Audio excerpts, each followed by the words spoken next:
Hi friends, this is Himanshu. Welcome back to my channel, and I'm back to you with another video in my series of pursuing postdoctoral research in Sweden. And today I want to talk to you about another important aspect which you should know and fully consider before you sign up or sign a postdoctoral engagement in Sweden. So today I want to talk to you about the conditions, the benefits, and the entitlements one has when you sign up for a postdoctoral contract, and how you should understand these conditions when you sign up for a position here.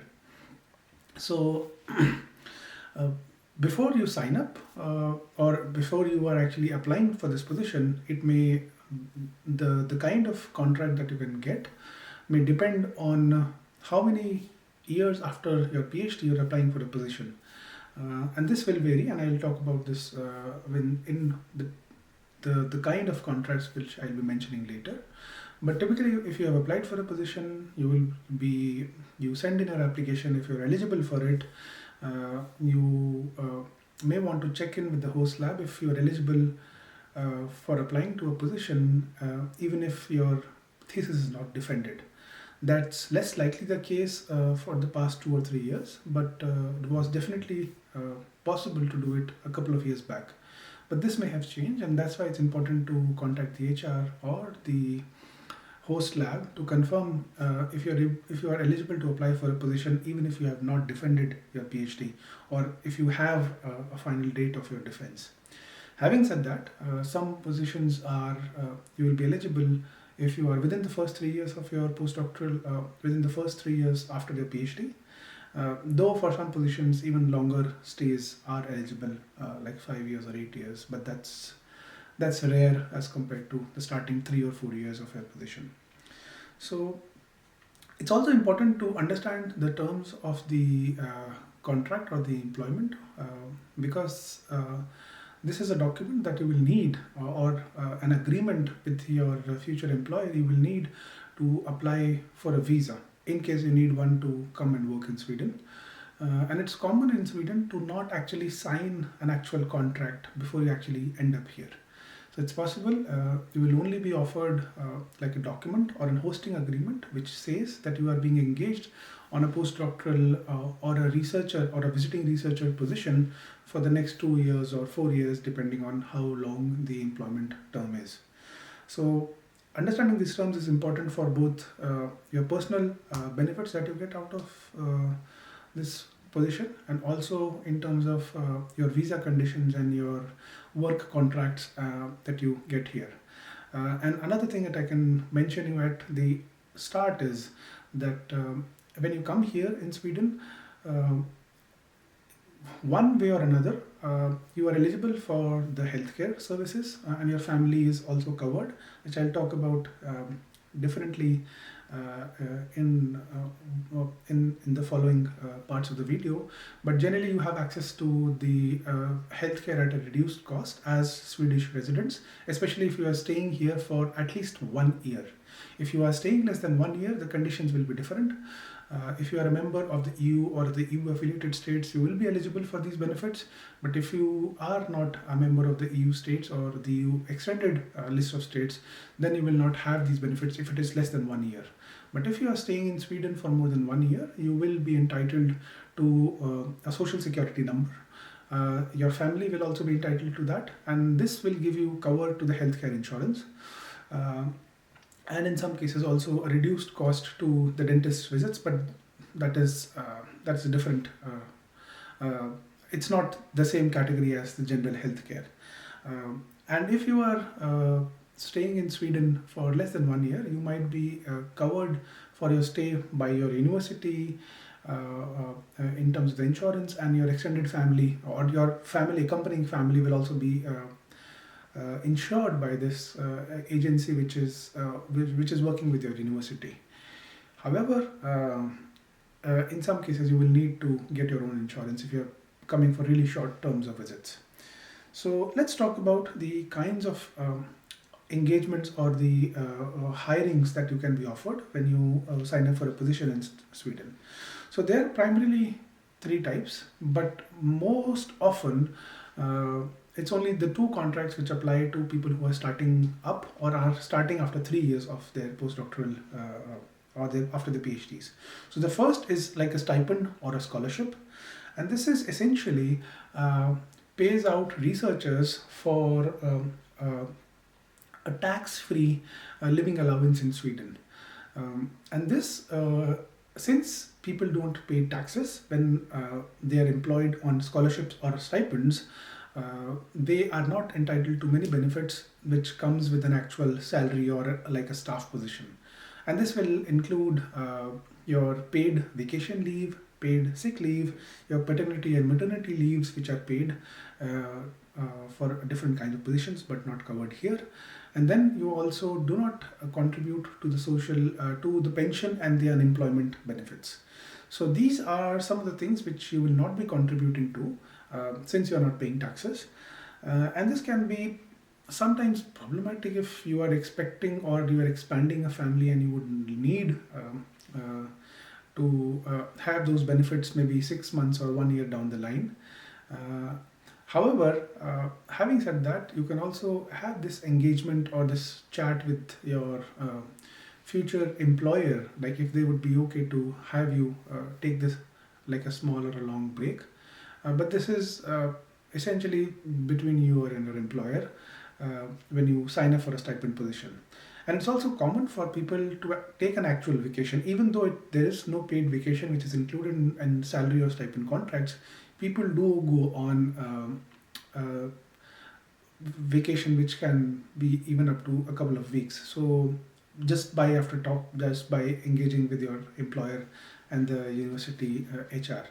However, under these conditions, the stipend holders are not considered as an actual employee of the university. You will get benefits to access to the insurance, to the safety and everything at the workplace, but you are not an actual employee at the university or like a staff at the university. So this is something to take care of. And finally, these contracts can only be, are usually for 2 years and can be extended up to 3 years as of now. This has changed, I think 1 year ago, where you could have contracts up to 4 years, but now it is only 3 years. So this is something to know about when you sign up for a scholarship. Now we move on to the next category of these employments, which is an actual salaried position or like a postdoctoral contract. And like so this funding for the scholarship, the salary usually comes from either a fellowship which you secure on your own from one of the foundations or in an international competition, or it may come from the grants of the postdoctoral advisors or the research grants which the lab gets. And this contract can also be, this is an actual contract, a salary contract where you pay taxes and you are entitled to all the benefits which come to university employees. And based on this, this contract should actually start in the first 3 years of post-PhD. So typically what happens in Swedish universities is you start your career or you start this your position at a lab with a stipend or a salaried position or a stipend or a scholarship position, and you stay there for 2 to 3 years. And then if the lab has the funding, they will switch over to this salaried contract. And then when you switch to this contract, you become a staff at the university and you get all the benefits of being an employee as some of these which I already mentioned. And then finally, there is another type of fixed term contract which usually is given after 5 years of your engagement as a postdoctoral researcher. And this is like a fixed term ALVA contract, ALVA. And this contract can only be up to 2 years. And then if you want to extend, if the lab wants to extend this position after 2 years, it can only be converted into like an open-ended or a permanent kind of a contract. So these positions are much lesser as compared to the first two categories. Another important thing to consider about the salaried contracts is they have a fixed period of 2 years, and if you go on a maternity or a paternity leave, the contract will be paused for that duration. And in another scenario, if you wish to move to another university to take like a salaried position, the total length of contract that you can have at these two different Swedish universities will also be a total of 2 years. So you cannot go on for 1 year and then have another 2 year contract at another university. The total contract will only be for 2 years at both of these positions. Having said that, I think I have covered most of the benefits which come with the engagement at both of these contracts. However, you should know that the take-home salary in these contracts is not very different. So in a stipend or a scholarship positions, a person might make anywhere between 24 to 28,000 Swedish crowns per month, and this will depend on your department, your university, and in a salaried position you might make anywhere between 33 to 39,000 or 40,000 Swedish crowns. However, in the second case, you will be paying for taxes, and the take-home salary becomes very similar in both these cases. So depending on what is important to your personal choice and engagements moving forward, I suggest you decide on the contract which most suits your personal needs. And then in most of these contracts, in most of these engagements in Sweden, your occupational insurance is provided by your employer, and it is usually covered. And then if you get sick during a salaried positions or you have a loss of income, the salaried contracts make you eligible for contributing to academic unions, which also give you unemployment money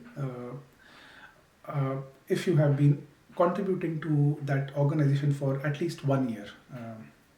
So please look into that also when you are starting out.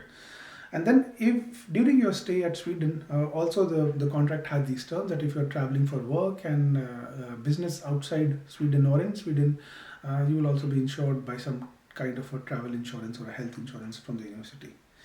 So I think these are the most important things which are covered in this video. And please let me know if you would like to, if you have any experiences or you want to know anything specific, please drop a comment in the comment section. And I hope this has been useful, and please share and subscribe and send this video to somebody whom you think might be important to. And I hope this has been useful. Take care. Bye bye.